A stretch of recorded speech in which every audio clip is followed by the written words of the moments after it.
یہ ہمارے پیارے نبی کی بہت خوبصورت احادیث ہیں، پلیز ان کو ضرور سنیے گا اور سکپ نہ کیجیے گا۔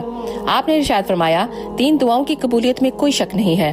پہلا مظلوم کی دعا، دوسرا مسافر کی دعا، اور تیسرا والدین کی اپنی اولاد کے حق میں دعا۔ جب اللہ سبحانہ و تعالیٰ کسی بندے سے محبت فرماتے ہیں نا تو اسے نرم مزاج بنا دیتے ہیں۔ آپ نے ارشاد فرمایا ایک وقت ایسا آئے گا کہ جب لوگ نیکی پر شرم اور گناہ پر فخر کیا کریں گے۔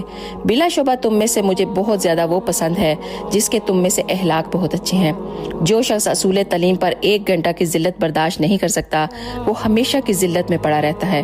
دوسروں کے بارے میں اچھا گمان کرنا بھی بہترین عبادت ہے، اور لوگوں پر ایک زمانہ ایسا آئے گا کہ انسان کو کوئی بھی پرواہ نہیں ہوگی کہ جو اس نے مال حاصل کیا ہے حرام سے ہے یا پھر حلال سے۔ غصہ شیطان سے، اور شیطان آگ سے پیدا کیا گیا ہے، اور آگ کو پانی سے بجھایا جاتا ہے۔ اور جب تم میں سے کسی کو غصہ ہو تو وہ وضو کر لیا کرے۔ جو مومن لگاتار بیمار رہے تو اس کو بخش دیا جاتا ہے۔